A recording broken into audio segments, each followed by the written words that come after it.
Good morning. Happy Valentine's Day. I'm actually off work. I was off work yesterday and I'm off work today doing a little painting around the house. I got a couple of my kiddos who have stayed home from school to help me and I appreciate them so much. Here I am on Valentine's Day looking all fabulous. Haven't even washed my face, right? Well, here's the deal. I have just been so blasted with what God is doing in my life and in the lives around me that He is showing me that love and compassion and mercy and grace is best given from a place of vulnerability. And the reason I say that is because I tell you, if someone sits in front of me and they're telling me all about grace and unconditional love, and how they are so completely, totally one with their self and with God, and they accept who they are. But I can't even quite see their wrinkles because they have 12 pounds of makeup on. So there's a part of me that has a small little inkling of, you accept yourself, but you're afraid to be yourself 100%. Now listen, there's no condemnation in that. I wear makeup too. I wear it every day. I just think that sometimes it's okay to put who you are out there and to be okay with your wrinkles and your blemishes and your red spots and your gross hair and your morning head. And just to be honest about who you are and to let other people know that it's okay to be who they are too. And so today on Valentine's Day, I just want to put myself out there just in the most vulnerable way I can. And what more vulnerable is there than climbing out of bed and jumping in the floor and recording a video? Good thing you can't smell my breath because it may be rank. Okay, so here we go. What do I want to share with you this morning? I was thinking about Valentine's Day, and as I was thinking about the way that people say, it's so over commercialized and it's a single awareness day because there's so much focus on couples. I was just returned back to thinking about whenever I was a kid and we had to make Valentines and how we made them for everybody. And it wasn't just about the people that you were friends with, but that you had some kind of act of love for every person in your class. And how my kids sat down last night, I've only got 2 left who are doing Valentines, and they sat down and they made their Valentines out and from a list. Listen, there was no thought that went into it about whether or not that they were going to give one to this person or not give one to this person or give 2 to the, no, everybody in their class is getting a Valentine. And it just reminded me of the verse that says, and I'm not quite sure why that reminded me of it. I guess maybe it's just Holy Spirit bringing it to mind to share with you. And that's the verse that says in Mark 12. I'm actually just going to read just a few of the scriptures, and then I'm going to talk to you in particular about one of them.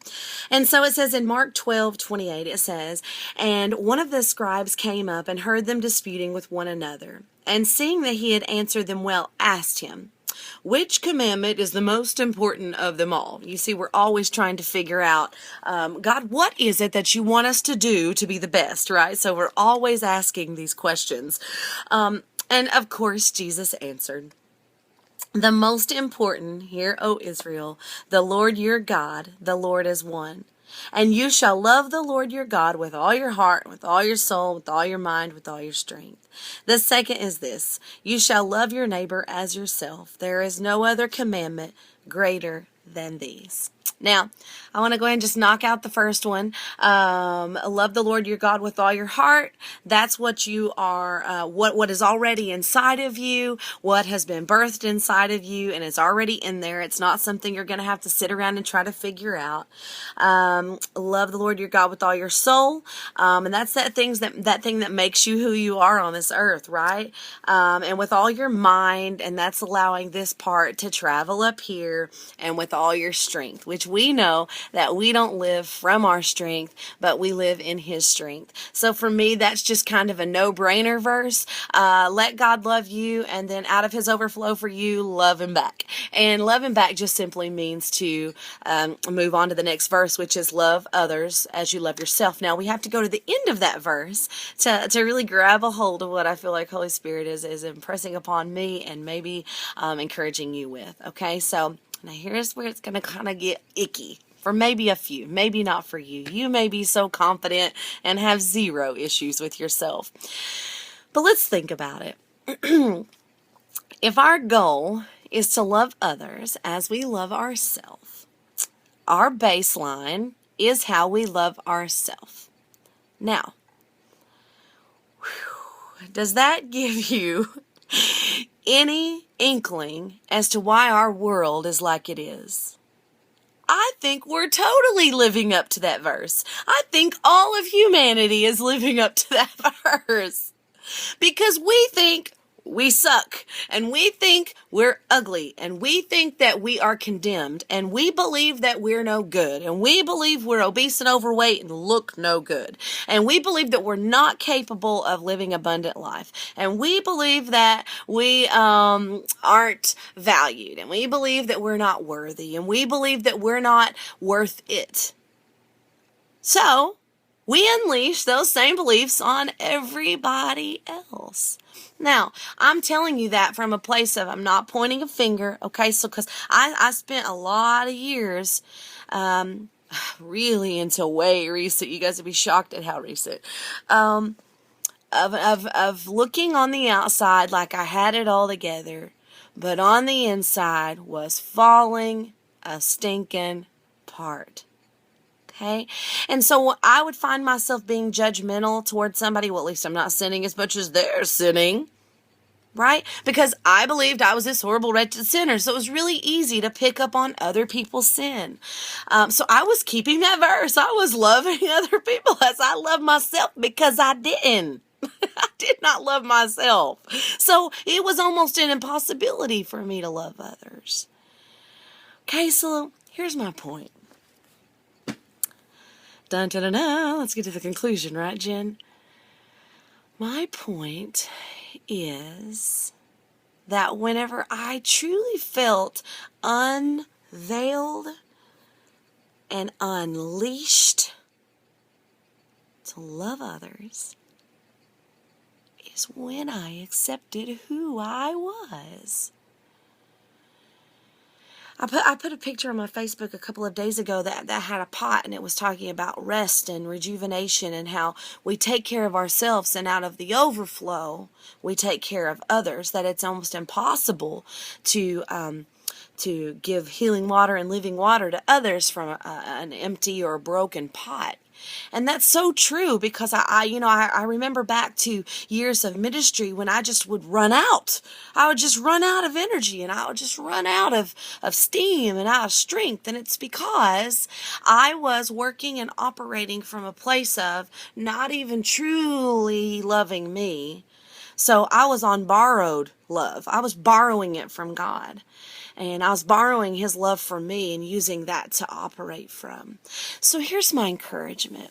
My encouragement is on Valentine's Day, that the very best thing that you could do for anybody, the very best gift that you could buy a single person in your life, the very best thing that you could do to shine God's love onto all of humanity is to love you.